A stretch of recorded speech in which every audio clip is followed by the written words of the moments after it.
Olá pessoal, tudo bem? Vamos começar com mais uma aula sobre cinética química. O que a gente vai fazer na aula de hoje é discutir um pouco sobre o efeito da temperatura nas reações químicas. E obviamente a gente tem dois motivos para fazer isso. Né? O primeiro deles é a gente tentar de fato entender o quão mais rápida ou mais lenta até uma reação vai ficar quando você varia a temperatura. E o outro motivo é porque esse estudo do efeito da temperatura vai nos fornecer um modelo que, de fato, é um modelo que a gente usa correntemente para explicar quase todas as reações químicas. Tá? Então, essa aula de fato está dividida nessas duas partes. Vou explicar para vocês fenomenologicamente como a gente vai descrever esse efeito da temperatura e eu vou com vocês construir o modelo que a gente vai usar para explicar o porquê isso acontece. Tá? Bom, a gente já discutiu bastante como a gente representa essa lei de velocidade. Então, se a gente pensa num processo químico, a gente vai falar que a velocidade dessa reação ela é uma função, ou seja, ela vai depender da temperatura, dos reagentes, da molecularidade e alguns outros fatores que a gente não deu tanta atenção. Mas um processo, por exemplo, a velocidade vai depender da superfície de contato, vai depender de outros parâmetros aqui que são um pouco mais complexos. Mas em geral depende disso, temperatura, reagente e molecularidade. Por uma reação então de A mais B dando produtos, lembrando que eu já não estou mais tão preocupado com o produto, a minha reação vai depender, pelo menos do ponto de vista da velocidade, das espécies A e B, né, dos reagentes. A velocidade vai ser dada então pela uma constante de velocidade A versus B. Se for elementar, a gente sabe escrever exatamente qual que é o número que vai ponderar esse A e B que está aqui, certo? Bom, a dependência da temperatura a gente vai colocar dentro dessa constante de velocidade. Tá? Lembrando que a gente vai diferenciar aqui a constante de velocidade com K minúsculo e a constante de equilíbrio com K maiúsculo aqui. Tá? Então, se esse K engloba a dependência da temperatura, o que eu preciso fazer é usar todos os truques que a gente veio construindo e testando ao longo das últimas aulas para achar o valor da constante, só que a gente vai fazer isso avaliando várias temperaturas diferentes. Então eu mostrei na aula passada como a gente podia usar o experimento de decomposição do N2O5 para tirar valores de constante de velocidade. A gente vai fazer aquele mesmo tipo de experimento, só que repetindo em diversas temperaturas. Por quê? Porque a gente vai avaliar justamente como esse K varia com a temperatura. Então, no fundo, o que a gente está procurando é uma tabela, né, com valores de K em função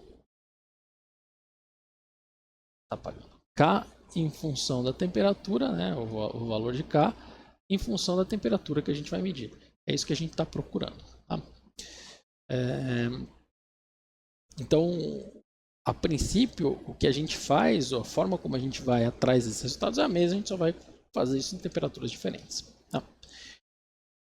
Se você fizer esse experimento em várias reações diferentes, você tem basicamente três tipos de resultados mais comuns. Tá? Então já vê que já começa a complicar um pouco, não tem um resultado geral que a gente vai trabalhar aqui.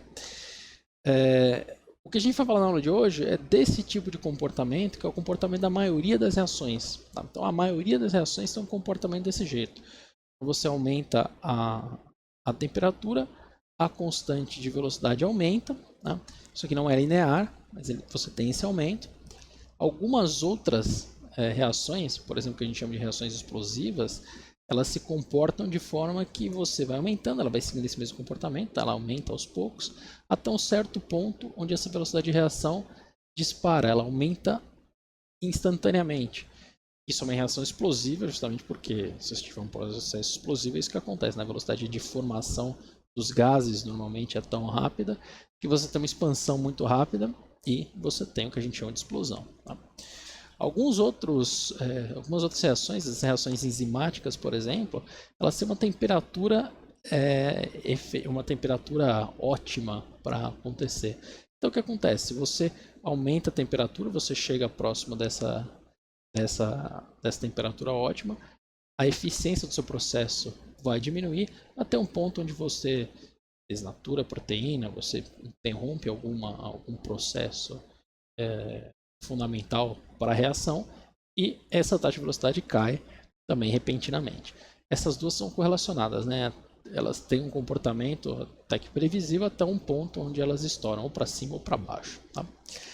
Essas duas reações têm tratamentos que são específicos para elas. Tá? Na aula passada eu mostrei para vocês, na verdade eu deixei isso como algo para vocês estudarem por conta, como a gente modela os mecanismos dessas duas reações, tanto das reações explosivas quanto das reações enzimáticas. Tá? Mas o que a gente vai fazer hoje então é olhar para a maior parte das reações químicas. Por quê? Porque é a maioria das reações.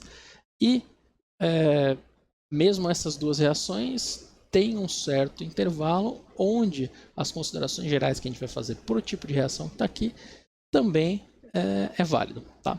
Mas mantenham isso em mente, tem algumas reações que não se comportam desse jeito. Tem reações que você aumenta a temperatura e a taxa cai, na verdade. Tá? Mas a maioria se comporta da forma como está aqui. O que é interessante disso? Né? O que a gente usa para explicar a reação química, que é algo que vocês já viram bastante, é que se você tem essas duas espécies, né? Para a gente é sempre A mais B, tem essas duas espécies. Para eles formarem produto, o que tem que acontecer é uma colisão entre A e B, certo? A gente já discutiu isso bastante na aula que a gente falou sobre a molecularidade, né? Se é uma reação elementar, a reação ela representa exatamente produtos, né? Deixa eu encostar para baixo. Produtos. Eu vou até apagar porque ficou tão feio, não. Apagar. Tudo depende de quanto eu alinho o negócio que eu uso para escrever aqui. Quão ruim, quão pouco ruim fica. Produtos. Então o que acontece? Depende das colisões dessas espécies. A gente pode imaginar, que a gente já trabalhou com conceito de gas ideal bastante no curso, que se você tem uma caixa cheia de A, metade de A e metade de B, o movimento que essas espécies vão fazer vai depender da energia cinética que elas têm, certo? E essa energia cinética vai ser proporcional, de alguma forma, à temperatura desse gás. Então você pode imaginar, se eu tenho que ter colisão, o A tem que encontrar o B para formar produto, quanto maior a quantidade de colisão, maior a quantidade de produto que eu vou formar, mais rápida vai ser a minha reação. Bom, isso é verdade. Por isso que a maior parte das reações, quando você aumenta a temperatura, você aumenta o número de colisões e você aumenta a velocidade da reação. Entretanto, se você aplicasse esse raciocínio, falando que o aumento da temperatura gera um aumento da energia cinética e gera mais colisões, a resposta que você teria que ter aqui seria diferente. Você teria que ter uma resposta mais inclinada aqui. Você teria que ter um aumento de velocidade maior que o de fato é observado. E quando eu falo que você deveria ter, é porque testaram isso. Tá? Você tem modelo. A gente vai na próxima aula nós vamos tratar essa questão dos movimentos moleculares, das colisões do ponto de vista físico. A gente vai descrever isso. E aí eu consigo mostrar melhor para vocês que o termo de colisão só, que é um termo que a gente vai chamar de Z, esse termo de colisão Z não é o mesmo do fator de compressibilidade, tá? Esse Z de AB que a gente chama, que é a colisão de A com B, ele não consegue recuperar totalmente esse padrão que a gente tem para o aumento da velocidade com a temperatura, tá? Então o que acontece? Tem o efeito do aumento das colisões, mas isso não é todo o efeito que a gente observa nesse diagrama, tá? Bom, então eu preciso explicar isso de outra forma, tá? O modelo que fala só colisões não é de fato correto. A teoria das colisões que a gente ensina no ensino médio, que você já tem contato, ele fala mais do que a simples colisão, né? Ele fala que você tem que ter colisão dos reagentes com a geometria correta, com o alinhamento correto, tá? E com a energia suficiente. Então são esses 3 pontos que têm que ser considerados em conjunto para explicar esse comportamento da curva, de fato, como ela se comporta desse jeito. Tá? A gente precisa desses 3 pontos em conjunto. Tá? E eu vou mostrar isso, como a gente consegue chegar nisso com essa teoria aqui. Bom, se a gente considerar então uma reação AB gerando produto, um equilíbrio aqui, Tá? Como que a gente pode modelar esses dados? Então a gente vai no laboratório, mede a constante de velocidade para um processo de primeira ordem, eu sei que a primeira ordem é por causa da unidade aqui, tá? E mede isso em função da temperatura. Coloquei esses pontos experimentais que estão aqui, tá? Então eu fui lá, coloquei os pontos experimentais. Eu repeti isso, tentei aplicar, eu tenho confiança nesses pontos. Fiz vários experimentos, então confio um pouco nesses pontos. Como é que a gente pode modelar esses dados? Como é que eu vou... Tenho que escrever uma função analítica, no fundo, é isso que a gente precisa, que me descreve a constante de velocidade, né? K minúsculo, em função da temperatura, né? Como que vai ser essa função? Que função que eu vou escrever aqui? Tá? E aí, óbvio, a gente pode escrever várias funções, né? A gente pode fitar aqui uma curva, uma exponencial, uma curva de segundo grau, você pode colocar qualquer coisa. Tá? Esse paper que está aqui embaixo, ele faz uma descrição histórica até de como foi o desenvolvimento disso, tá? Mas basicamente o que a gente pode dizer é o seguinte: do equilíbrio químico, isso a gente já estudou no curso, a gente tem essa consideração que está aqui, como que a constante de equilíbrio varia em função da temperatura. Tá? A gente chegou a deduzir isso aqui em uma das aulas. E a conclusão de como o ln de K varia é que o ln de K é igual a menos ΔG0 sobre RT, tá? Que é o que a gente usa bastante. Mas lembra que isso vem dessa expressão que está aqui. Então, você pega a derivada disso em relação à temperatura, considerando tudo que você pode considerar constante aqui, vai sair ΔG sobre R, vai ficar menos por causa do T quadrado que está aqui, e a gente chega nessa expressão. Tá? Mas se a gente considerar nesse processo aqui que eu tenho um equilíbrio, no equilíbrio, as velocidades que eu tenho de ida e volta aqui são as mesmas. Tá? E eu posso escrever a constante de equilíbrio como a razão da constante de velocidade de ida pela constante de velocidade de volta, certo? Ou seja, se eu coloco essa razão de velocidades aqui, lembrando que ln de uma quociente, né, de uma divisão, vai ser ln de uma coisa menos a da outra, eu chego nessa expressão que tem aqui embaixo. Ou seja, eu consigo correlacionar o ln da constante de velocidade agora com um certo ΔG do processo. Processo total, tá? ΔG0 da reação, já até deveria ser melhor eu colocar o R aqui, tá? A reação, só um R. Bom, eu fiz um delta aqui, né? Eu fiz uma diferença, mas eu posso tratar um deles separado só. Eu posso olhar só para um deles, que eu vou chamar de I aqui, só para fazer isso de forma genérica, tá? Então, o que isso aqui me diz? Que se eu pegar só uma parte disso, eu vou ter o ln de K daquele processo, da ida, por exemplo, K, vai ser igual a menos um ΔG, tá? Que não vai ser o ΔG da reação, vai ser o ΔG até chegar em um ponto intermediário sobre RT, mais uma constante. A constante está aqui porque essa constante foi cancelada quando eu fiz a diferença. Para esse outro termo aqui, eu vou ter a mesma expressão. Tá? E vai ser um ΔG intermediário. Ou seja, não vai ser o próprio ΔG da reação. O que a gente está falando aqui é que, de certa forma, eu tenho que fazer A mais B, chegando numa certa coisa intermediária que está aqui. Tá? Então, eu tenho um intermediário que está aqui. Isso aqui vai para o produto.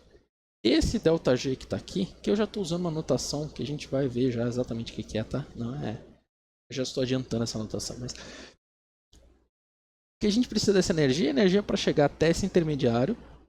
Energia que seria para voltar até esse intermediário, tá? Então, esse intermediário seria uma espécie que representa o ponto onde o reagente está passando para o produto ou o produto passando no reagente. Ou seja, se você atingiu esta configuração, energia, geometria desta espécie intermediária, andar um pouco mais para frente te leva para produto, voltar um pouco te leva de volta para reagente. Tá?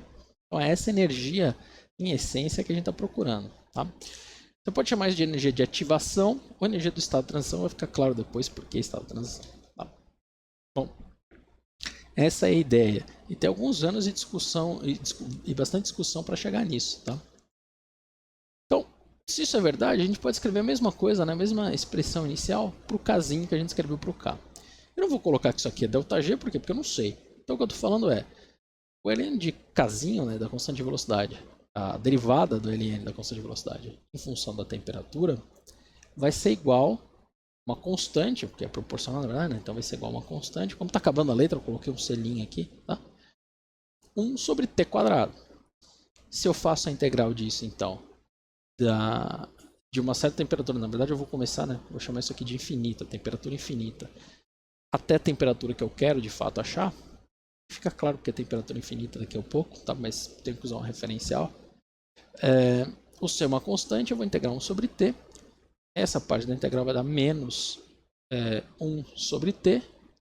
E ln de k, né, que é a própria temperatura. E esse cara aqui, esse ln do A, simplesmente é o ln do K na temperatura infinita. Tá? Por que a gente escolheu temperatura infinita? Então, primeiro, né, eu tinha que escolher um referencial. Tá? Normalmente a gente tem 3 pontos para escolher referencial. Né? 0, infinito, isso aqui é infinito, ou 298. 298 é quando você não achou nenhum referencial melhor para usar, então a gente usa a temperatura ambiente. Tá? Então, nesse caso, está descartado que a gente tem um referencial melhor. 0 Kelvin não faz sentido nenhum usar, porque você não tem movimento nenhum, você não tem energia, você não tem reação, não faz sentido. Infinito, nesse caso, é interessante. Né? Se a gente pensa na reação de novo, A mais B gerando produtos. Tá? A gente falou que quanto maior a temperatura, maior a quantidade de choque. Certo? Então, numa temperatura infinita, eu tenho o máximo número de choques possíveis. Tá? Ou seja, esse ln do K da temperatura infinita, ele te dá um limite teórico da constante velocidade máxima possível. Certo? Isso aqui vai ser a constante velocidade máxima possível. Que vai ser ponderada, normalmente, tá? Normalmente depende, por um número negativo, né? Depende da unidade disso aqui. Normalmente é um número negativo. Então, qualquer temperatura que você tiver aqui vai ser menor que a sua temperatura de referência, que é infinito. Então, você vai ter que diminuir um pouco o valor dessa constante. Tá? Bom, se a gente pensar na forma exponencial, né, eu posso reescrever isso, né, se eu pensar que é exponencial elevado a todo mundo, como A vezes a exponencial de menos esse C, essa constante aqui, dividido por T. Certo? Tem uma outra forma de escrever isso, que é considerar que aquela constante é um valor de energia, que depois a gente chamou isso de energia de ativação, tá? Mas é um valor de energia dividido por R, porque por R. Na verdade, você está vendo quantas vezes essa energia é maior que a energia do R, né? Basicamente a energia térmica que você tem no seu sistema. Esse é o significado disso. Ou seja, se a gente faz esse mesmo tratamento, eu chego nessa expressão. E aí é uma expressão que a gente já acostumou a ver, mas qual que é o significado dela? Esse termo aqui é o que a gente chama de termo pré-exponencial, porque a físico-química não é uma área muito criativa, então a gente fala que esse é o termo que vem antes da exponencial, o termo pré-exponencial. A ideia dele é isso, é a constante de velocidade para temperatura infinita, ou seja, é um limite de quanto você consegue de reação, né? Quanto você consegue nesse constante de velocidade, tá? Ponderado por essa exponencial que está aqui do lado. Tá? Esse termo aqui, esse termo pré-exponencial, teria que responder por causa da colisão de uma maneira muito mais rápida. Tá? Ele devia subir mais se dependesse só da colisão. Então a colisão acaba entrando aqui dentro, aquela colisão de A com B. Tá? Esse termo exponencial, ele está ponderando esse número, ele está limitando isso por um certo valor de energia, que é a energia que entende que é a energia necessária para fazer o processo de reação pela teoria das colisões que a gente já comentou, né? Que eu estava comentando antes. Então, em essência, o que a gente fala? A temperatura de uma reação vai depender do processo, das colisões, de como esse processo aqui acontece, a gente já vai escrever isso um pouco melhor, vezes uma exponencial que pondera quanto essa reação vai acontecer, baseado no valor de uma energia que limita esse processo. Tá? Essa energia é correlacionada com aquela energia que eu descrevi antes, que a gente viu do tratamento. Eu consegui fazer o símbolo ao contrário, né? Que a gente viu do tratamento que está no slide anterior. Então, essa energia vai ser aquela energia do estado de transição de ativação. Classicamente, esse sinal foi escolhido porque não tinha mais sinal na máquina de escrever da secretária de quem, né, do Ayren, na verdade, né, que fez parte dessa teoria. E aí ela usou 2 sinais de mais sobrepostos. O sinal de mais desce um pouco o papel na máquina de escrever e bate o mais de novo sem andar o papel, né? Mas acabou, de fato, acaba os sinais, né, numa hora dessa. Mas E o que importa isso? A velocidade dessa reação vai ser o padrão de velocidade que você escolheu ponderado por uma exponencial, que é o que está aqui. Tá? Isso aqui ficou conhecido como a equação de Arrhenius. Tá? Então, foi uma das pessoas que tratou esse tipo de problema. Tá? Bom, tanto da forma exponencial, vamos chamar assim, quanto da forma linearizada, a gente pode usar esses dados para tirar qual que é o valor dessas constantes, né? Basicamente desse A e o valor desse A aqui, que é o que a gente chama de energia de ativação. Tá? Se a gente faz isso da forma linear, como a gente comentou antes, isso aqui é útil porque a gente consegue ver que os pontos estão bem alinhados aqui com o nosso modelo, que é essa linha reta. O que a gente vai conseguir? Extrapolando isso para uma temperatura para 1 sobre T, né, menor possível. Tá? Então, para T infinito, esse termo inteiro aqui vai para zero. O 1 sobre T, 1 sobre T vai para zero, né, para T infinito. E esse ponto que está aqui em cima, o coeficiente linear, né, vai ser justamente ln de A. Tá? Qualquer temperatura mais baixa vai fazer com que você ande. Isso aqui é 1 sobre T, tá? Então, temperatura mais baixa, a gente vai andar para frente nessa escala, a gente vai cair o valor da constante observada. Então, os valores de ln de K vão ser menores, certo? Não é à toa que isso parece com os dados que a gente tinha para ln do K, do Kzão, do equilíbrio, porque as expressões são muito parecidas, tá? Nós temos o mesmo tipo de comportamento. O coeficiente angular, né, o slope que está anotado aqui, dessa reta, vai ser justamente menos EA sobre R, perdão, né? Menos EA sobre R, porque sobre T é o eixo aqui que a gente está usando, né? Então, se eu faço esses estudos, que nem a gente fez para N2O5, faço para várias temperaturas diferentes, calculo o valor das constantes, coloco a constante contra 1 sobre T e faço essa análise, eu tenho os dois parâmetros que me descrevem como a temperatura varia, como a constante de velocidade, varia em função da temperatura. Então, se eu quiser a temperatura nesse ponto, o que eu posso fazer é extrapolar isso por uma temperatura muito alta. Obviamente, quanto mais perto você medir daqui, melhor, mas a gente pode extrapolar isso para uma temperatura muito alta e ter o valor tanto de ln de A, o A, quanto da energia de ativação. Com esses dois valores, se eu pedir para você a constante de uma certa temperatura, a gente consegue interpolar e achar isso. Tá? Então, o que a gente pode fazer com isso? A gente pode agora, para reações diferentes, tentar ver qual que é o efeito que a gente vai ter em A e o efeito em EA, né, em energia de ativação. A gente pode tabelar isso para várias reações. Tá?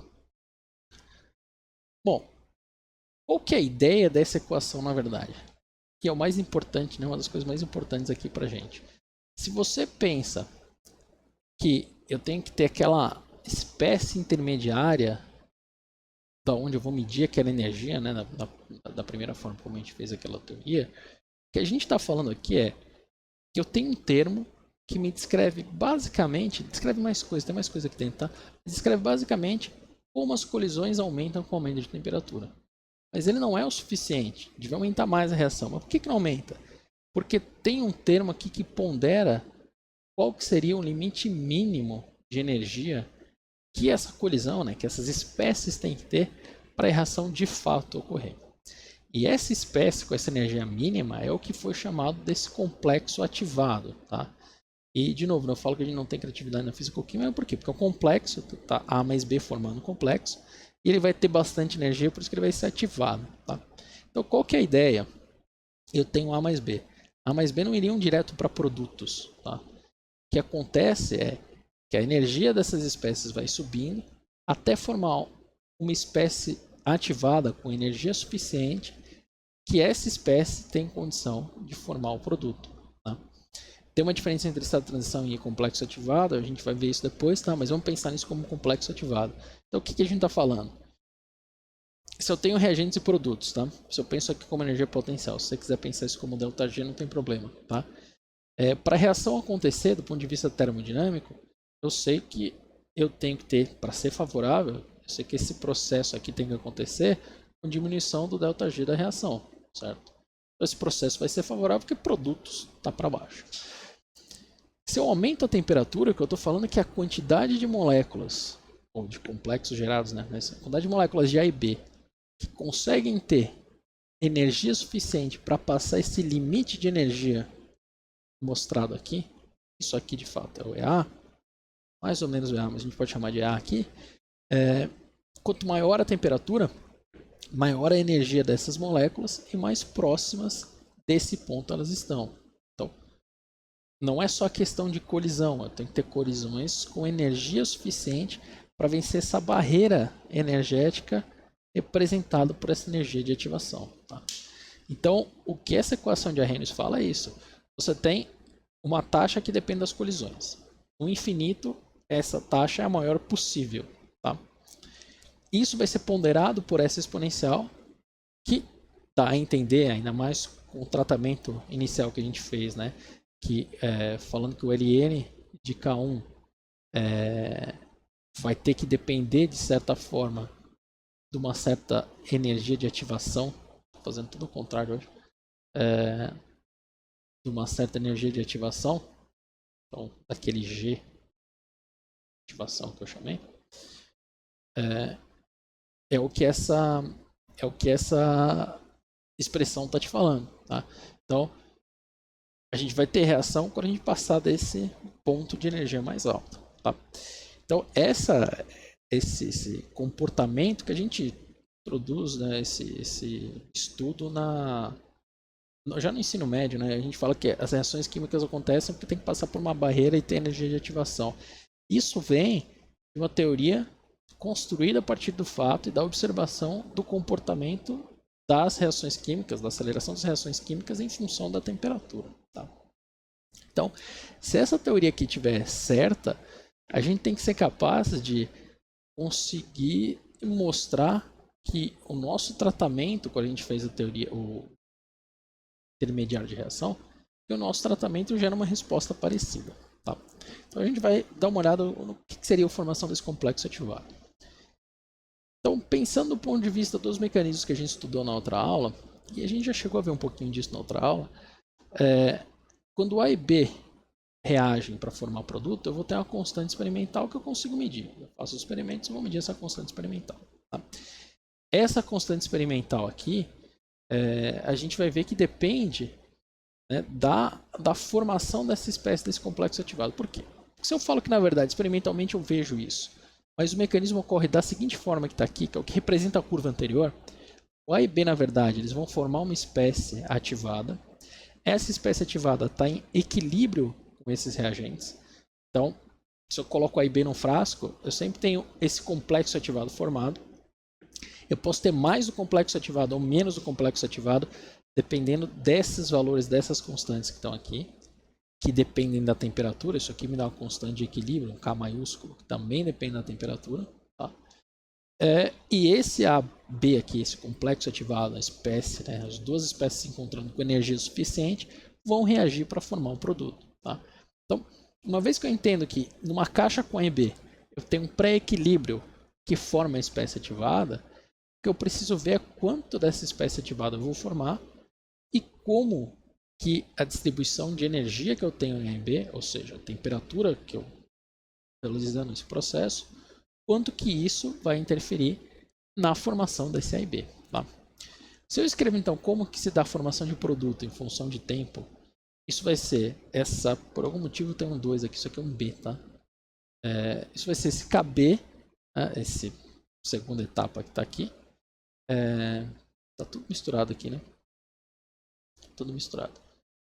Por algum motivo eu esqueci de trocar isso. Então vai ser esse KB dessa segunda etapa que está aqui, multiplicado pela concentração dessa espécie ativada que está em pré-equilíbrio. Então, como ela está em pré-equilíbrio, eu posso falar que simplesmente a constante de equilíbrio desse primeiro processo vai ser produtos, certo? O A e B ativado, a concentração de produtos, sobre a concentração de reagentes. E me dá essa expressão daqui de baixo. Ou seja, eu não preciso escrever essa taxa, nem posso, em função dessa espécie desse complexo ativado que é difícil de medir, impossível, a gente vai ver depois. Tá? Então o que eu faço? Eu troco essa concentração para a expressão que está aqui embaixo. Então o que eu obtenho? Que a formação de produto depende proporcional a esse equilíbrio K vezes KB, vezes a quantidade de cada espécie. Na próxima aula a gente chega exatamente nesses números, tá? Mas é proporcional às quantidades. E também depende de quanto que essa espécie aqui, quão rápido ela gera o produto. Tá? Então depende desse caminho. Mas o que importa para a gente é que essa constante experimental vai ter que ter esse Ka sobre K' dentro dela. Ou seja, a formação desse complexo ativado tem que estar dentro desse valor experimental se esse modelo de fato condiz com o que a gente está fazendo, com o experimento que a gente está fazendo. E note que eu estou falando de A gerando B e formando produto, né? Que a grande maioria das reações você vai ver. Duas espécies se misturam e vão fazer um produto. Pode ser 3, mas pode ser até uma só que você ativa, mas isso são casos específicos. Tá?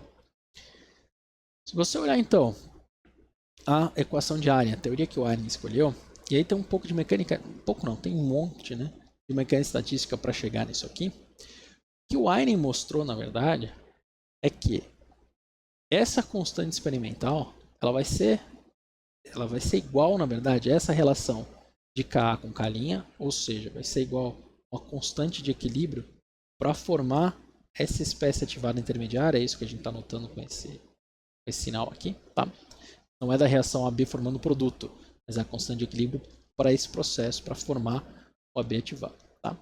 Vezes, né, o que vai tornar essa proporcionalidade uma igualdade é esse termo que está aqui. Então é um termo que depende da temperatura, ele depende da constante de Boltzmann, que você pode entender a constante de Boltzmann como um R, a constante universal dos gases, só que para uma molécula só, se você quiser pensar assim. E é a constante de Planck que está aqui embaixo. Tá? Então, a grande contribuição do Arrhenius foi achar esse termo que está aqui na frente. A gente entende, porque a gente já estudou equilíbrio, que essa constante de equilíbrio pode ser dada justamente por essa exponencial que está aqui. Ela vai ser ΔG0 desse processo, ou seja, para chegar até aqui, então eu não estou indo até o final, por isso que a gente está marcando com 2 estados de transição, tá? Sobre RT. Tá? E eu posso, né, a expressão é nossa, a gente pode fazer o que quiser com ela, eu posso escrever, em vez de ΔG, eu posso escrever esse processo como quebrando ΔG em ΔH menos ΔS, certo? Então, ΔG vai ser ΔH menos T ΔS. Menos ΔG, por debaixo, menos ΔG vai ser menos ΔH mais T ΔS. Então, T ΔS por T vai ser esse termo em ΔS que tem aqui. E o termo menos ΔG vai dar menos ΔH que está aqui, certo? Ou seja, essa constante experimental ela vai depender de um termo que depende da temperatura, certo? Um termo que depende da entropia e outro termo que depende da entalpia formação desse complexo ativado. Tá? E se você comparar isso com a expressão que o Arrhenius chegou, lembrando que essa expressão aqui é experimental, o que a gente está falando? Que essa parte de A que está aqui pode ser correlacionada com esse termo que está aqui, até o termo de ΔS. E essa parte E menos EA sobre RT ser relacionado com esse termo que está aqui em ΔH. Ou seja, o que a gente está falando é que dentro desse termo A, dentro desse fator pré-exponencial, eu tenho a dependência da temperatura e a dependência da entropia para formar essa espécie aqui. Tá? Enquanto que no termo de energia de ativação, que eu teria um ΔH de ativação, uma entalpia de ativação. Eu estou separando então em termos entrópicos, que estão dentro do A, e termos entálpicos. A gente estudou isso bastante no curso também, a gente sabe que os termos entálpicos dependem de interação química. Tá? Você mistura duas coisas, libera energia ou consome energia. Enquanto que o termo entrópico depende da composição dessas espécies, do arranjo dessas espécies. Tá? Então o que a gente está falando nessas equações? Deixa eu apagar um pouco as coisas aqui, porque acaba ficando bem poluído e fica difícil de ler até. Tá? O que eu estou falando com essas equações aqui? Que a constante de velocidade ela vai depender da temperatura. Porque eu vou aumentar a quantidade de choques, que é isso aqui, que esse A me fala. Porque lembra que a gente viu que o ln de A, o A, é um limite máximo que a gente vai ter quando essa temperatura é infinita, tá? Vezes a exponencial que está ponderando isso pelo limite de energia, que dá esse A de reação. Se eu tiver uma reação com o mesmo ΔH0 de ativação, que eu estou chamando aqui, o mesmo ΔH de ativação, mas com valores de entropia diferentes, o que vai acontecer? Quanto maior for a entropia de formação dessa espécie, mais favorável vai ser esse processo. Então pense o seguinte, eu tenho um A que tem que reagir com B alinhado exatamente desta forma. Ou eu tenho um outro A, uma outra espécie, eu vou chamar de C aqui. Eu tenho uma espécie C que ela reage com B, mas essa espécie C, por causa da estrutura dela, ela pode reagir com B de diversos lados possíveis. Vamos supor que a energia, né, tem vários Bs aqui e assim por diante. A energia, o ΔH desse processo é o mesmo. Mas no C, eu tenho muito mais combinações possíveis. Eu não tenho que ter esse complexo ativado com uma geometria exatamente controlada. Logo, esse ΔS aqui vai ser maior. Sendo maior, ele vai aumentar o valor desse A. Ele vai aumentar o valor da constante observada. Então o processo vai ser mais rápido. Então, toda a parte que a gente fala na teoria da teoria das colisões, de que você tem que ter choque entre as moléculas. O choque está aí e você calcula a quantidade do choque no ar. Colisão entre as moléculas. Essas moléculas têm que estar com uma geometria específica. A geometria específica é uma forma de falar que você tem que ter um ΔS de ativação no seu processo. Qual que é exatamente a geometria específica? Depende da reação específica. Mas, quanto mais rígido for esse estado de transição, né, ou usando o nome correto, né, mas esse complexo ativado, quanto mais rígido ele for, mais difícil é chegar naquela configuração e menor vai ser esse ΔS. Então a reação vai ser mais lenta. Quanto mais, o nome é esse mesmo, tá? Não estou inventando. Quanto mais frouxo for essa espécie, é um problema de tradução, mas foi assim que eles escolheram o nome.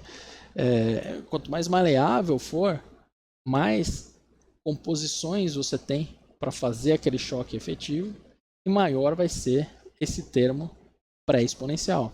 Tá? Então, essas duas partes da teoria das colisões está garantido nesse A. E o fato de que você tem que ter energia suficiente está nesse ΔH de ativação, que é representado por esse A, pela energia de ativação. Tá? Como é que eu vou comparar isso com o experimento então? Porque se isso aqui é verdade, eu consigo calcular tudo isso, certo? Eu tenho que fazer um pouco de química quântica para achar o valor desse ΔS de ativação, porque a gente não consegue separar isso aqui, tá? Então, já aproveitando que eu falei nisso, a gente chamou, a gente não, né? O Aynen chamou isso aqui de complexo ativado no início, na teoria dele, porque ele acreditava que isso fosse uma espécie existente na história da reação, tá? Com um tempo de vida suficiente para ser extraído até. Mas na verdade ele não é, o tempo de vida disso aqui é muito curto, e a gente vai ver. Então, o termo mais correto, né, pela teoria do estado de transição, é chamar isso aqui de um estado de transição. Ele existe como um estado durante a transição, durante a reação química, mas ele não é uma espécie física que pode ser de fato isolado, tá? Não na faixa de tempo que ela existe com a resolução temporal que a gente consegue trabalhar. Tá? Então a gente precisa de um cálculo para medir qual que é exatamente essa formação. A gente tem ferramenta de cálculo para isso. Como é que eu comparo então com o experimento? Eu vou no laboratório, faço o experimento, acho o valor de A, então achei o valor de A do jeito que a gente viu antes, acho o valor de A do jeito que está antes, calculo o valor desse ΔH, calculo o valor desse ΔS, então faço cálculo teórico, consigo tirar isso. O resto é tudo conta fácil de fazer, né? Tem os valores da constante e acho o valor de A. Tá? Se você fizer isso, olhando agora o termo pré-exponencial, tá?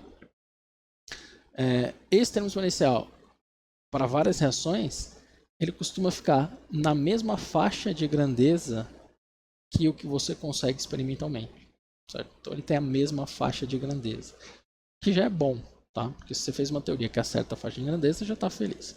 Mas se você olhar de fato os valores, eles não batem exatamente em cima. Tá? Então, nesse caso aqui, a teoria te dá o dobro do fator pré-exponencial do que dá experimentalmente. Nesse outro caso aqui, que é o CH3 mais hidrogênio formando metano e hidrogênio, ele dá metade. Tá? Nesse caso dá um pouco mais de 3 vezes mais. Por aí vai. Então, o que perceberam nesse ponto? Que a teoria faz um certo sentido.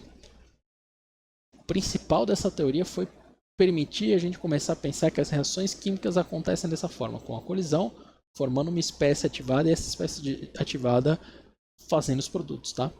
Mas quantitativamente ela não acertava muito bem. Então o que eles fizeram? Eles multiplicaram aqui por um valor, P, que chamou de valor de Arrhenius, de fator de Arrhenius.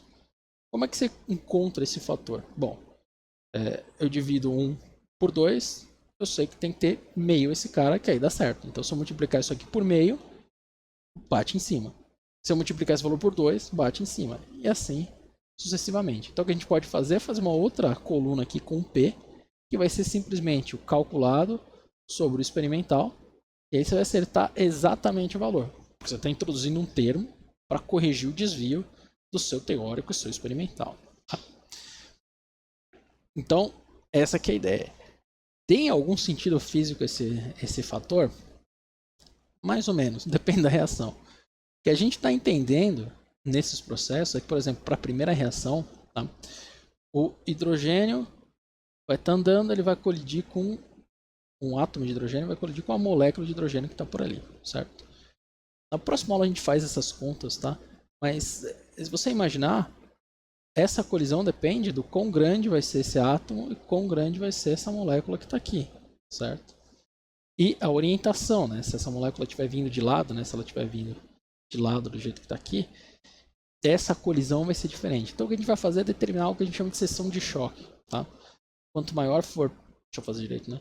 Quanto maior for a seção de choque, mais colisão eu vou ter. O que esse modelo fala é que eu esperava 7.4 e eu consigo, na verdade, 5.4. Isso quer dizer, na verdade, que ou essas espécies se comportam como se elas estivessem um pouco mais afastadas, né? Então, em vez de elas estarem passando tão perto aqui, elas estão um pouco mais afastadas. Então, vamos imaginar que, por exemplo, em vez nessa mesma escala agora, né? A molécula vai estar aqui embaixo, tá? Passando um pouco mais longe, ou que nossa teoria está superestimando o quanto que uma espécie vai conseguir interagir com outra a longa distância, tá? Então, esse termo, algumas vezes você encontra ele como um fator estérico, justamente dessa ideia, né? Ele te fala o quanto a sua teoria está de fato representando esse seu sistema. Então, nesse caso aqui, eu tenho que dividir por 2. Isso quer dizer que a colisão entre essas espécies aqui é menor do que o representado por essa teoria, pelo termo que a gente vai usar para calcular esse A. E lembra que na próxima aula a gente fez exatamente quais são esses termos, como é que calcula essa colisão e tudo isso, tá? Então a gente vai voltar nisso na próxima aula. Nesse caso, o experimental o dobro, isso dá a entender o quê? Que na verdade eu tenho muito mais choques efetivos, 2 vezes mais choques efetivos, do que a teoria fala que eu tenho. Então, apesar da teoria não acertar totalmente, e eu tenho que ter um termo definido para cada uma das reações químicas, esse termo me dá uma ideia de quão bom é o meu ajuste. Eu posso usar isso para ter uma ideia do mecanismo dessa reação. Tá? Se a gente olhar outros parâmetros, tá? Nesse caso, por exemplo, você tem essa reação aqui, que é a reação de potássio mais bromo, formando por meio de potássio mais bromo. Tá? Essa reação é interessante porque a teoria diz que você tem que ter 2 vezes 10 a 11. Só que você consegue, na verdade, 2 vezes 10 a 12. Tá? Então aqui você tem uma reação onde você está errando uma ordem de grandeza, tá? Ou 5 vezes esse valor experimental. Essa reação aqui de cima é até pior, né? O fator é 10 a menos 6. Então a reação é muito mais lenta do que a gente calcula para ela ser. Tá? Então, assim, varia um pouco esses processos. Dá uma olhada aqui nessa reação que está destacada, a energia de ativação é 0, tá? Então, por quê? Como é que acontece essa reação? Isso depois foi determinado, tá? E por que eu estou me dando trabalho de contar isso para vocês? Porque a gente fala que uma coisa encontra com a outra, bate, forma produto. Algumas vezes não é assim que acontece. Então, nesse caso específico, se você tem um átomo de potássio, o potássio ele perde elétron muito fácil, a ionização dele é baixa, e o bromo consegue receber um elétron muito facilmente. Tá? Então, o que acontece quando você tem o potássio e o bromo em uma distância onde eles normalmente não iriam interagir porque eles não iriam colidir, Por conta dessa facilidade em perder um elétron do potássio, o potássio pode perder um elétron que vai parar no bromo, e aí você vai gerar um potássio positivo e um bromo negativo, que aí tem uma interação íon-íon muito forte. Tá? Por isso que a gente chama isso de mecanismo, foi chamado, né, de mecanismo do arpão. Então se passa como se o potássio atirasse o elétron no bromo, e aí essa interação seria ele puxando o arpão de volta. Tá? Então o que acontece? A velocidade experimental, né, a velocidade não, né, o fator de Arrhenius, o fator pré-exponencial, é 10 vezes mais alto do que ele de fato deveria ser. Tá? E aí esse processo vai acontecer quase que sem energia, porque a interação aqui, né, a atração coulombica já vai dar energia suficiente para esse processo acontecer. Tá? Então, o que eu estou falando? A teoria que a gente escreve mais detalhe depois não bate exatamente com o experimental, porque a gente está representando o processo de forma muito simples. Né? O A vai bater no B e formar aquela espécie AB ativada. Funciona para grande parte das reações, funciona aproximadamente, tá? Mas, do ponto de vista qualitativo, é praticamente o mesmo processo que está descrito aqui, né? Você tem K, potássio e bromo, de alguma forma eles vão interagir, vão formar uma espécie complexo ativado, que a gente vai começar a chamar de estado de transição, com energia suficiente para formar produtos, e daí você vai para o produto. Tá? Então, a grande contribuição dessa teoria de Arrhenius é nisso, é em fornecer esse modelo teórico para a gente explicar as reações. Tem outros modelos que vão vir depois, vocês vão até achar nos livros de fisicoquímica uma continuação disso, uma introdução ao modelo RRK ou RRKM, mas são um pouquinho mais complicados e é bom ver isso depois que você já teve uma base em quântica e uma base em mecânica estatística. Não é totalmente necessário, mas é melhor fazer dessa forma. Mas o que essa teoria vai fazer, de alguma forma, é continuar usando essa figura. Você tem uma certa energia nos seus reagentes, você tem que subir uma barreira energética até um estado de transição, até uma espécie que vai te levar até os produtos, e dali você chega nos produtos. Tá? De fato, o que isso leva a entender, né, e essa discussão vai falar o quê? Como é que a gente vai modelar essas reações químicas? Então imagina que eu tenho uma reação, a gente chama isso aqui de uma reação SN2, tá? Então você tem um nucleófilo atacando esse carbono, esse leaving group, né, o grupo de partida aqui, ele vai sair, então o nucleófilo vai acabar ligado ao carbono e essa espécie vai embora com a carga negativa que estava no nucleófilo no começo. No meio do caminho, aquela espécie que seria relacionada ao complexo ativado, que é o que a gente vai chamar de estado de transição, ela vai ser uma espécie com a geometria entre essas duas. Se eu faço uma reação de químico teórico ou de físico-químico, tá? Isso aqui era para ser um cloreto, tá? Cloreto mais o clorometano reagindo e formando, vou deixar no meio vazio, tá? Reagindo e formando cloreto mais H3C, vou tentar desviar da minha cara aqui, deixar só isso aqui, H3CCl, tá? Então o que fez? O cloreto entra, o cloreto sai. Essa espécie aqui, ela vai ser uma espécie intermediária, tá? Com uma energia mais alta. Eu fiz ao contrário, deixa eu fazer igual tá lá em cima, só para não dar mais problema, tá? Então essa cunha aqui fala que esse hidrogênio está para fora do plano, tá? Esse hidrogênio aqui está profundo. Então o que eu tenho aqui é um CH3 planar, certo? Com um cloreto que estava chegando, tá? Que está desse lado. Eu vou fazer ele como linha só para indicar quem é cada cloreto aqui, tá? Esse cloreto que está chegando e o outro cloreto que está saindo, certo? Formalmente, deixa eu apagar para fazer isso aqui mais bonito. Formalmente, essa carga está em toda a espécie, tá? Então, o que acontece? Negativo.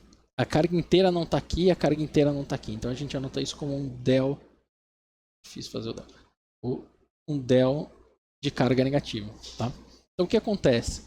Essa carga negativa vai atacar esse carbono, a densidade de carga vai se espalhar por aqui e esse cloro que já estava ligado vai começar a sair. A distância da ligação aqui vai começar a diminuir, então essa distância até o cloro vai começar a diminuir e essa distância vai começar a aumentar. Como essa espécie é simétrica, um cloreto entrando e um cloreto saindo, você pode argumentar que a reação de fato não existe. Como essa espécie é simétrica, o que vai acontecer aqui é que isso aqui é exatamente planar, essas distâncias são exatamente as mesmas. Tá? E o tempo de vida disso vai ser o quê? Tempo de vida que é essa vibração aqui, tá? Que esse movimento desse cloro se aproximar do carbono e esse cloro já estava na molécula, esse aqui é o cloro linha. Esse cloro ir embora do carbono é o tempo que essa vibração demora para acontecer que determina o tempo de vida desse processo. Tá? Então, essa constante de velocidade vai ser proporcional à vibração nesse sentido que está aqui. Tá? Então, essa coordenada de reação é esse sentido dessa vibração que acontece. Por quê? Porque esse hidrogênio aqui também está vibrando, né, para cima. Esses dois hidrogênios também estão vibrando um em relação ao outro. Tá? Eu já mostro isso em detalhe. Então, a gente está olhando essa ligação aumentando ou diminuindo, certo? Isso que a gente chama de coordenada de reação. Essa, já mostro os valores para você, mas essa vibração, ela está na casa de 10 a menos 12 Hz, tá? Então, tá escrito errado isso aqui, né? Deixa eu só pensar o que eu tô falando. Isso aqui, então, está em segundo. Isso aqui não é constante, isso aqui é velocidade. A velocidade está na casa de... Não, tá certo. Perdão, deixa eu falar de novo. Tá certo. A unidade está aqui embaixo. Pronto. Então, essa vibração é na faixa de 1 sobre 10 a menos 12 segundos. Tá? Então, isso aqui está em segundo a menos 1, isso aqui está em hertz. Ou seja, eu estou falando que essa taxa de velocidade aqui, desse segundo processo, desse K2, seria 10 a 12 segundo a menos 1. Seria um processo de primeira ordem, 10 a menos 12 segundo a menos 1. Primeira ordem porque é segundo a menos 1. Tá? Eu me confundi por causa desse segundo, mas esse segundo está aqui embaixo junto. Então, o que isso quer dizer? Que essa segunda reação é muito rápida. 10 a 12 é uma taxa de velocidade muito rápida. E o período disso é justamente 10 a menos 12 segundos. Tá? Então, é na faixa de picosegundo. Tá? Se eu dar um outro exemplo, então, isso aqui é a mesma coisa, isso aqui é resultado de química quântica. Tá? Então, o que está acontecendo? Eu fiz com fluoreto, deslocando o cloreto, só para ficar um pouco diferente. Tá? Então, esse fluoreto está longe aqui agora, ele vai se aproximar do cloro. Quando se aproxima, uma ligação seria formada e o cloro de metilo aqui, né, o clorometano, né, ele vai deslocar e o cloreto vai embora. Tá? Vou parar isso aqui porque ele é meio perturbador. Essa taxa calculada, tá, por química quântica, então a gente põe os elétrons, vê onde elas andam aqui, chega nessa faixa de 596 centímetros menos 1, que tem um motivo para ver isso, mas vocês vão ver a espectroscopia, tá? Que se você fizer as contas, é o equivalente em frequência, isso aqui é como se fosse uma unidade de frequência, então em Hertz, equivalente a 1.8 10 a menos 10 a 13, tá? Então essa taxa dessa segunda etapa que forma o produto, ou seja, a partir do estado de transição para formar o produto, isso aqui é extremamente rápido, é 10 a 13, tá? Então é uma velocidade muito grande. Então o processo, na verdade, que controla, né, a reação, que seria a etapa lenta, é o pré-equilíbrio e formação da espécie ativada. Tá? Eu tenho aqui esse mesmo exemplo aqui, só que feito no resultado do programa, né? não no PowerPoint. Tá? Então, o que é isso? É o cálculo quântico que eu fiz. Está um pouco torto aqui, mas tanto faz isso. Tá? Para essa espécie, e isso aqui são os valores de frequência que eu consigo para essa espécie que está aqui. Então, agora ver que eu tenho 12 frequências diferentes. Tá? Cada uma dessas 12 é uma das coordenadas normais que a gente chama. Tá? Por quê? Porque eu não tenho só esse movimento aqui, que é o movimento da reação que a gente está procurando. Tá? Eu tenho vários movimentos da molécula. Na verdade, tem uma conta que a gente pode fazer que é 3n menos 6, tá? N é o número de átomos. Então eu tenho 4, 5, 6 átomos. 3 vezes 6 dá 18, de onde eu vim, menos 6 dá 12. São esses 12 que estão aqui. Tá? Quando a gente está olhando para um estágio de transição, uma das frequências é imaginária. Ele marca negativo por um motivo histórico de como os softwares foram feitos, tá? Mas isso é uma frequência imaginária. O que quer dizer uma frequência imaginária? Se eu penso num processo, eu ia desenhar, mas não consigo desenhar aqui. Se eu penso num processo com uma frequência imaginária dessa, quer dizer que eu não tenho uma força que restitui esse sistema. Então, quando o fluoreto se aproxima do cloro, do carbono, o cloro vai embora. Tá? Diferente, por exemplo, dessa frequência, dessa aqui que é mais fácil, tá? Essa aqui. Diferente dessa frequência que tem aqui, o que essa frequência faz? Como se eu tivesse uma massa mola aqui. Eu tenho um carbono, uma mola e os átomos de hidrogênio. O hidrogênio vai para longe e ele volta. Tem uma frequência que reconstitui isso aqui. Então, se eu usar a lei de Hooke, potencial quadrático, se eu puxo ele, eu tenho uma força que traz ele de volta. Se eu empurro muito, eu tenho uma força que repele ele para volta. Tá? Essa frequência aqui não. Processo que não restitui. O fluoreto chega perto, o cloro vai embora. Nesse caso parece que ele fica indo de um lado para o outro, porque o programa anima isso dessa forma, tá? Mas o que acontece, se a gente quiser pensar, é basicamente que ele no começo da reação estaria dessa forma, o fluoreto se aproxima e aí o cloro vai embora. Tá? Tanto que essa mudança da configuração dos hidrogênios mudados colocados para um lado e para o outro, dá até para verificar experimentalmente. Tá? Por que eu estou falando de uma coordenada de reação? Porque enquanto a reação está acontecendo nessa coordenada, o resto da molécula está se comportando do mesmo jeito. Ele tem esse movimento, que a gente chama de estiramento assimétrico. Tá? O hidrogênio vai para um lado, o hidrogênio vai para o outro. Nota que praticamente a distância nessa coordenada aqui praticamente não varia. Tá? Varia um pouco, mas ela praticamente não varia. Então, essa coordenada desses dois hidrogênios, um indo para o lado e outro indo para o outro, é independente. Independente, posso chamar ortogonal, a essa coordenada que está aqui. Então, a distância dessas espécies aqui, hidrogênio, carbono, carbono e hidrogênio, mudam muito pouco enquanto esses dois estão andando. Se você analisar todas as outras, o problema é que todos eles são modos praticamente puros. Tá? O que está acontecendo aqui é o ângulo está mudando. Tá? Está fechando o ângulo para um lado, fechando o ângulo para o outro. Tá? A distância muda um pouco nesse caso? Muda porque muda o ângulo, mas o que está mudando de fato é o ângulo. Tá? Se você avaliando as outras também, esses hidrogênios estão balançando de um lado do outro, mas a distância deles não muda e essa coordenada, que é a coordenada da reação, também não muda. Tá? Então a gente consegue fazer isso com todas as moléculas. Tá? Você pega a molécula de água, tudo isso. Isso aqui vai dar origem aos espectros vibracionais que vocês vão estudar depois. Tá? Mas o que importa é que eu tenho essas 12 coordenadas. Então, na verdade, eu tenho uma superfície com 12 coordenadas. Uma dessas coordenadas é a coordenada de reação. Tá? Então, quando a gente faz aquele diagrama, deixa eu voltar para a nossa aula aqui. Quando a gente faz aquele diagrama de energia, ele está aqui? Está aqui. A gente faz esse diagrama de energia, o que a gente está fazendo, na verdade, é que a gente tem 12 dimensões aqui, se fosse aquela reação, tá? Então, isso aqui é uma hipersuperfície com mais 11 coordenadas e a coordenada de reação que a gente está mostrando falando que chega no máximo. Porque todas as outras são mínimos. Tá? E por que é importante chamar isso aqui no estado de transição? Porque pro Einstein, do jeito que ele criou a teoria dele, né, do jeito que ele imaginou, se isso aqui é um complexo ativado, uma espécie que existe, consegue ser isolada, no topo aqui eu teria que ter um pequeno mínimo. Com esse mínimo aqui, possibilitaria que, de forma intermediária, né, de forma meta-estável, eu concentrasse uma pequena concentração dessa espécie, né? Concentração, ótimo, né? Concentrasse uma pequena quantidade dessa espécie, porque esses aqui são os níveis vibracionais dessa espécie, tá? Formalmente, se a gente quiser representar assim, o que a gente costuma fazer é representar como se fosse de uma forma ortogonal aqui, tá? Com os níveis de energia, os outros níveis de energia da espécie. Então, isso aqui representa que eu teria outros níveis de energia, enquanto em uma coordenada você está indo para o máximo. Tá?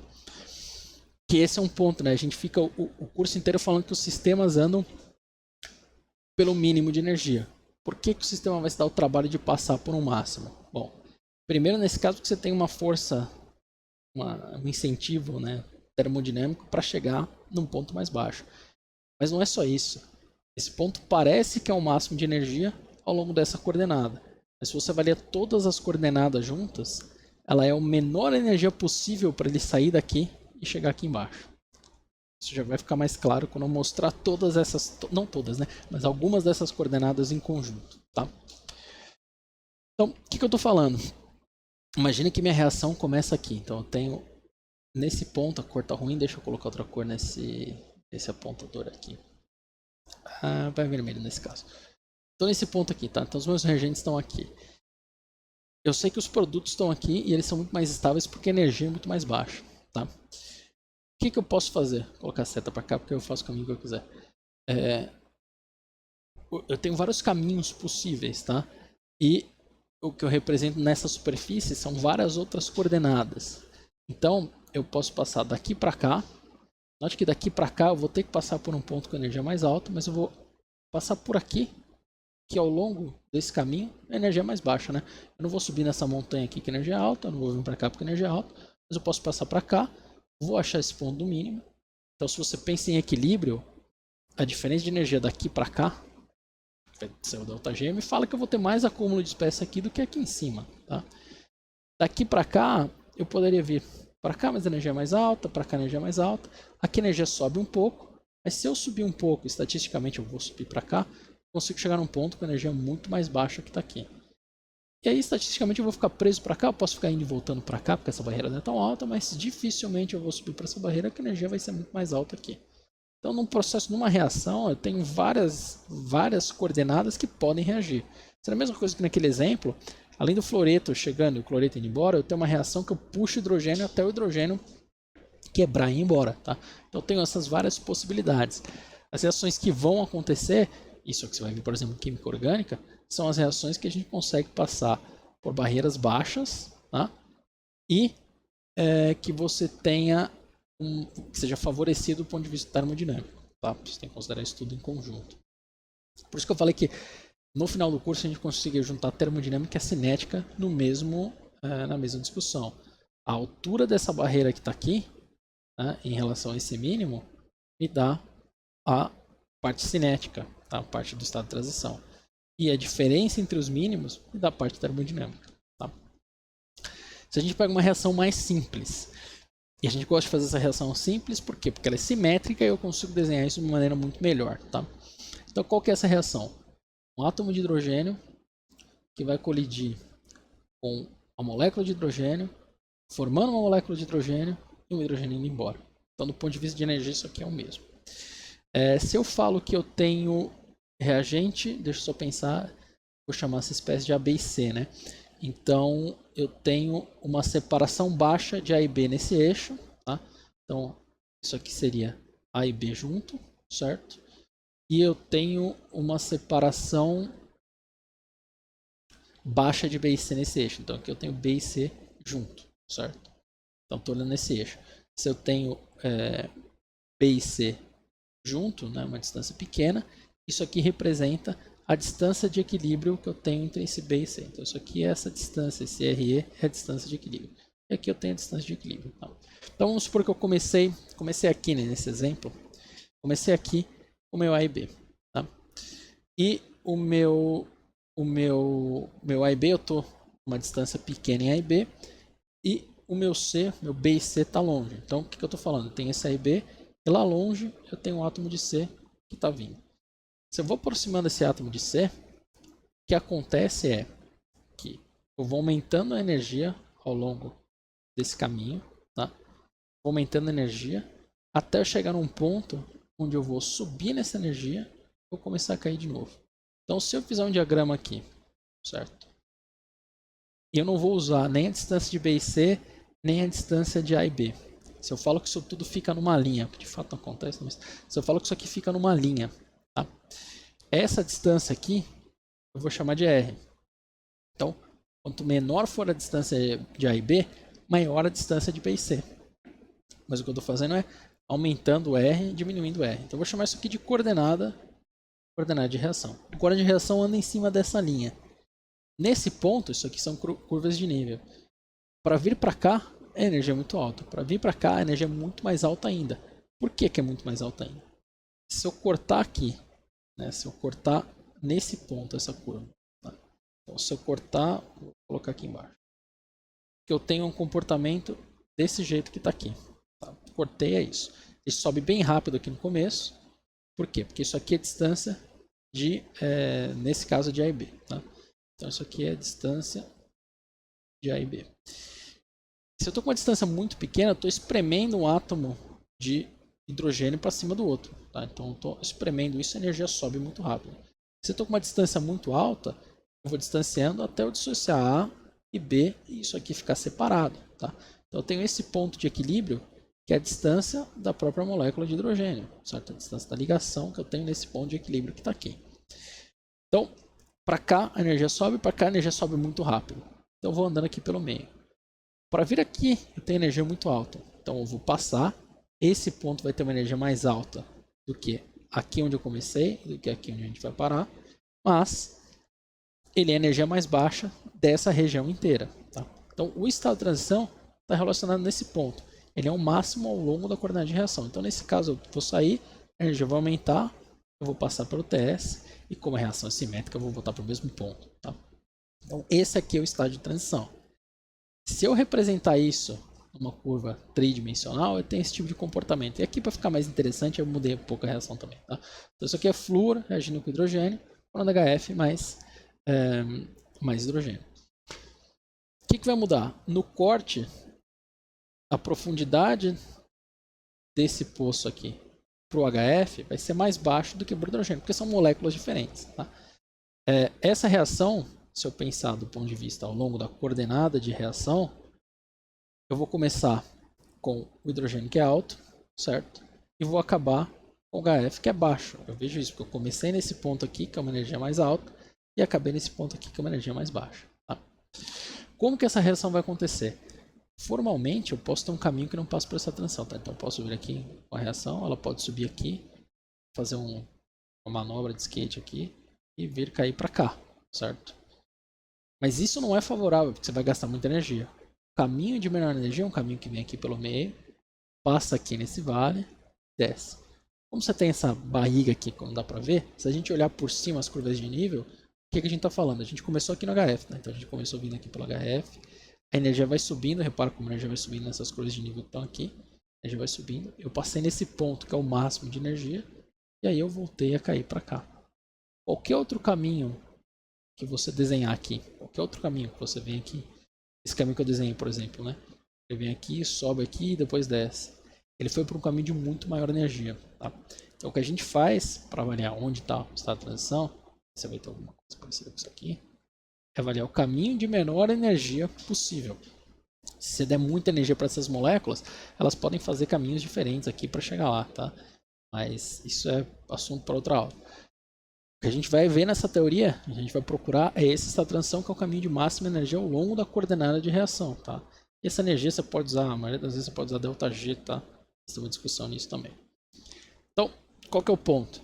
Para chegar de reagentes até produtos, o sistema vai continuar seguindo o caminho de menor energia.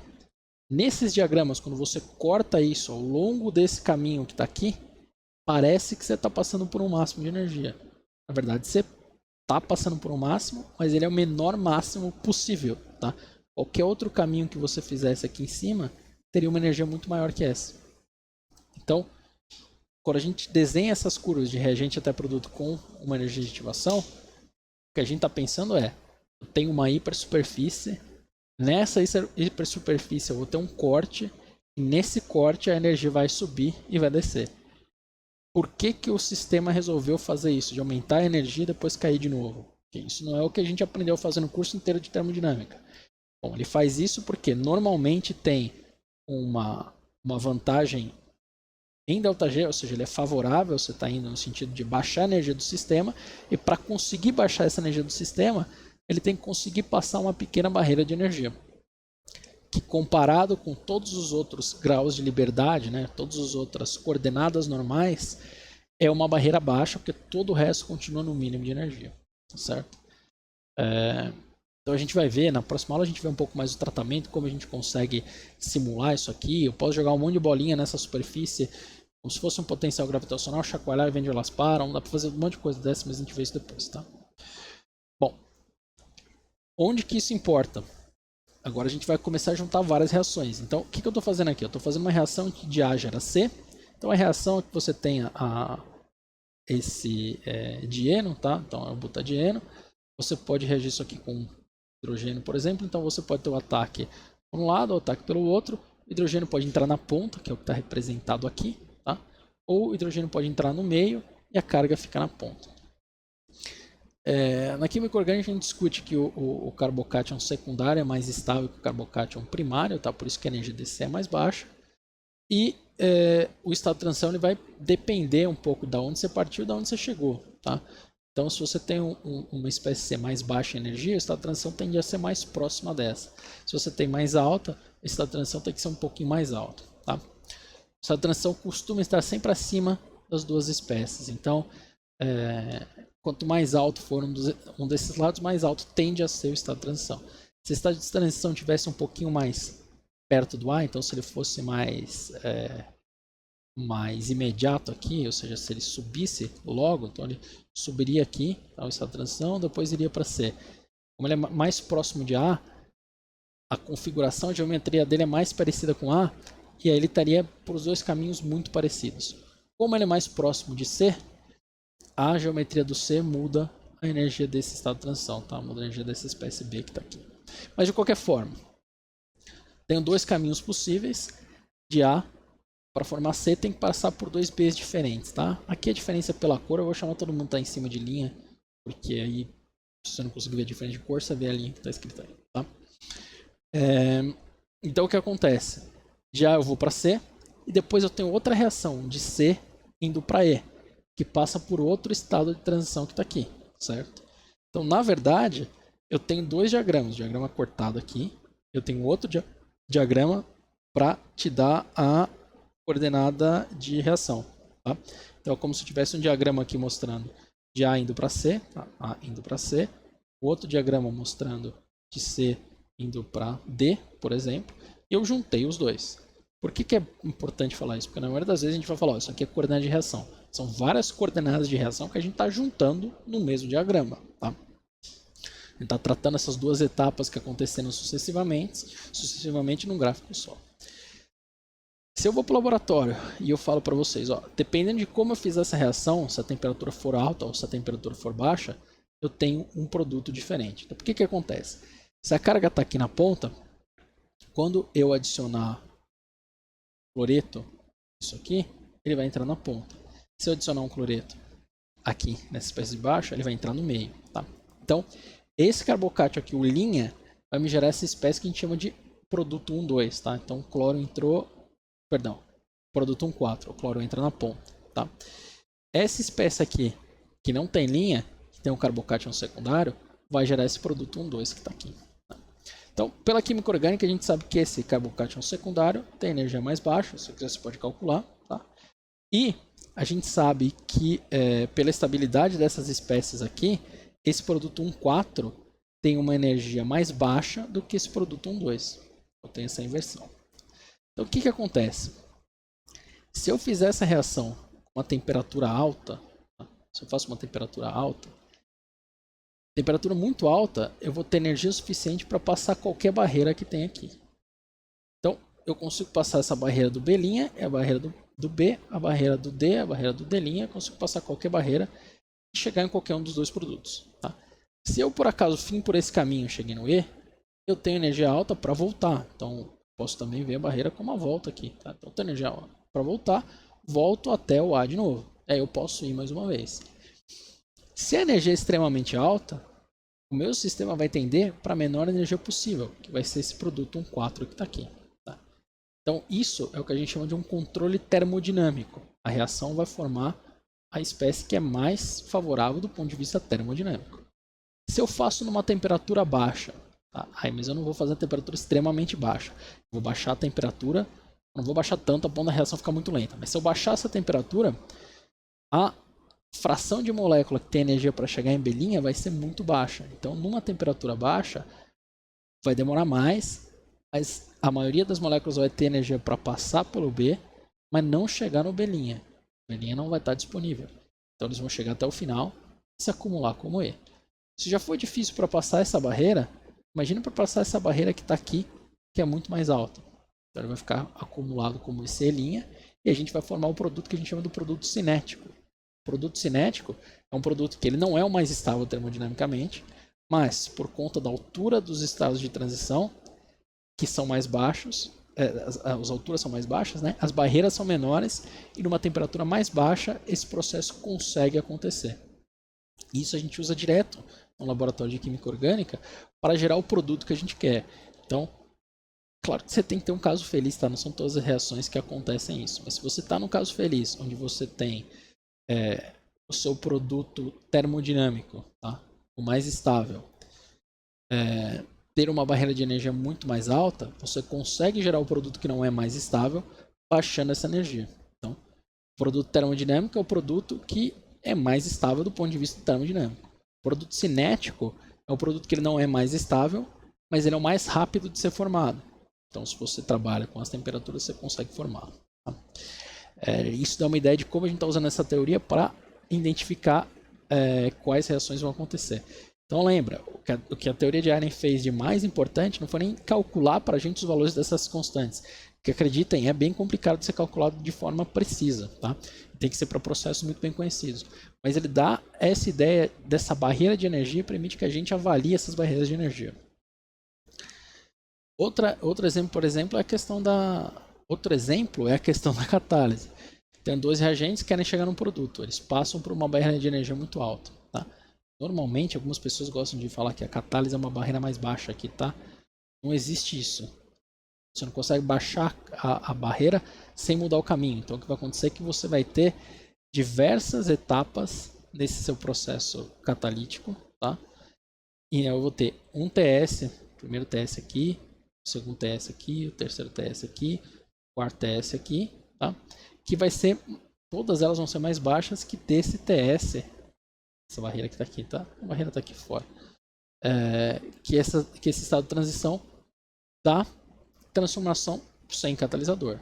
Então, por que com o catalisador fica mais rápido? Bom, a energia de ativação dessa etapa aqui vai ser a mais alta. Essa energia de ativação que vai controlar o processo. Essa energia de ativação sendo mais baixa que a energia de ativação sem catalisador, é porque te fala que esse processo aqui vai ser um processo mais rápido. Do ponto de vista termodinâmico, a função de estado, o ΔG vai ser o mesmo, porque é o mesmo reagente, o mesmo produto. Então, se você passar por esse estado de transição de energia mais baixa, o processo vai ser favorável. Se eu tivesse, por exemplo, um outro caminho possível que passa por um TS, eu vou chamar TS5 porque a gente não usou o número 5, tá? TS5. O que vai acontecer essa análise, né, possivelmente que todos vão passar pelo TS1, não vão passar, eu vou chamar isso aqui de TS0, tá? Não vou passar pelo TS0, então eles vão ficar acumulados aqui, passam pelo TS1, e aí eles não têm motivo nenhum para passar por TS2, porque o caminho por TS5 é um caminho de mais baixa energia. Então note que depois de um certo desvio pela cinética, a gente voltou a falar de novo de termodinâmica, certo? O sistema continua indo pelo caminho de mais baixa energia. O que ele gostaria de fazer é vir direto baixando a energia para chegar aqui. Não vai acontecer em reação radicalar acontece, né? Imagina que eu tenho um radical X, eu tenho um radical Y, gráfico para esse tipo de, né? Aqui eu vou aumentar, né? Vou diminuir a distância de x e y, tá? Então tem x, y aqui.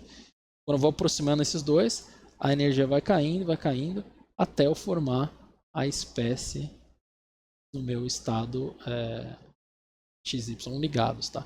Então aqui eu não tenho formalmente o estado de transição, mas esquece esse tipo de reação, tá? Então, se o sistema não pode fazer isso de baixar a energia direto, o que ele vai fazer? Ele vai procurar o caminho que é de menor energia para ele poder sair desse ponto e achar uma energia, um ΔG menor, tá? Então, se ele tiver pouca temperatura, está congelado, não tem quase temperatura nenhuma, talvez ele não consiga nem acessar esse estado de transição.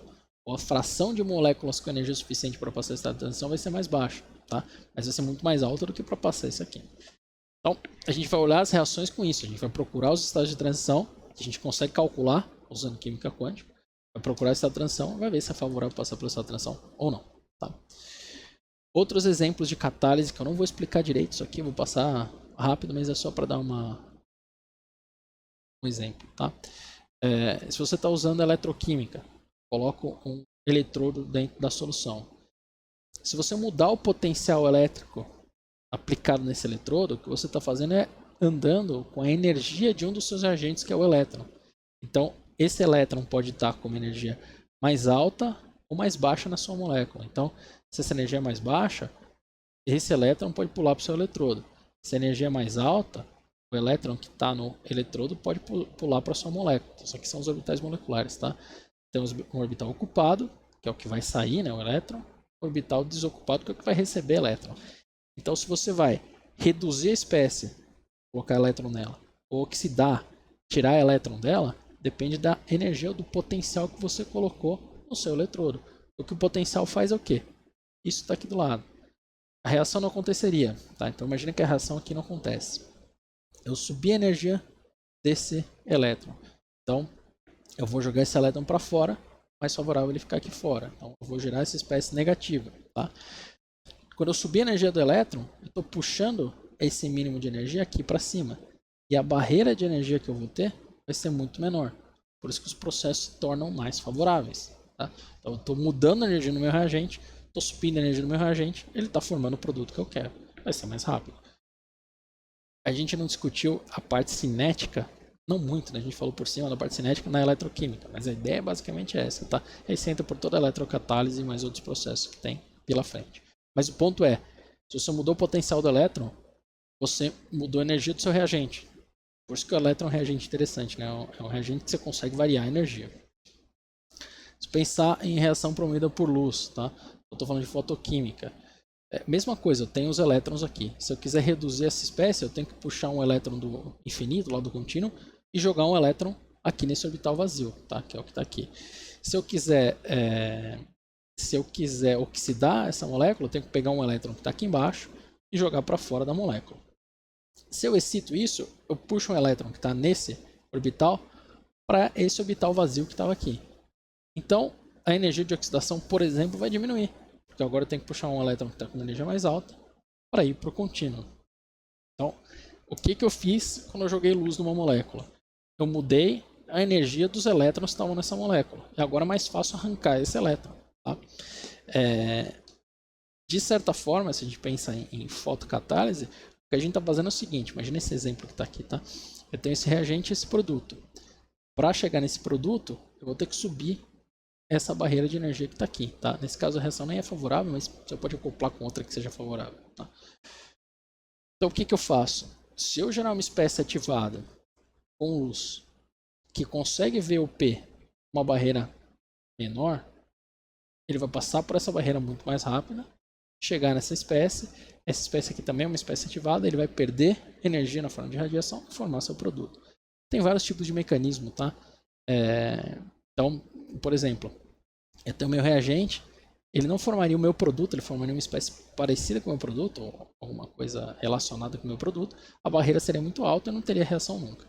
Se eu coloco luz e ativo isso com luz, pode ser que nesse mesmo caminho, tá, ele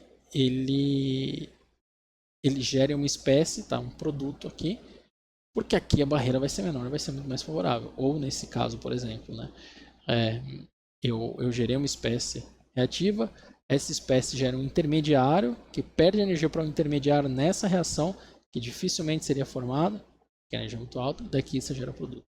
E por aí vai, a gente começa a interpretar curvas diferentes, pode fazer um monte de coisa, Meu ponto é, toda vez que você for avaliar uma reação química, avaliar catálise, fotocatálise, eletrocatálise, qualquer coisa, o que você vai olhar? Estado de transição, qual estado de transição é mais acessível? Se você conseguir achar o estado de transição mais baixo, na maioria das vezes tem outros detalhes, tá? Tem outros fatores que vão influenciar aí. Na maioria das vezes esse caminho com energia mais baixa é o caminho mais favorável, é o caminho que a gente vai procurar. Tá? Pelo menos esse é o modelo que você tem que ter na sua cabeça. Que não seguir esse modelo, você vai resolver de outra forma. Tá? Bom, ele acha que é inglês de vez em quando e ele troca as palavras, tá? Desculpa por isso aqui.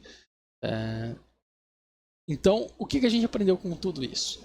Lá no começo a gente sabe calcular como o K se comporta com o T, que na verdade vai ser o A vezes exponencial de menos energia de ativação por RT, certo?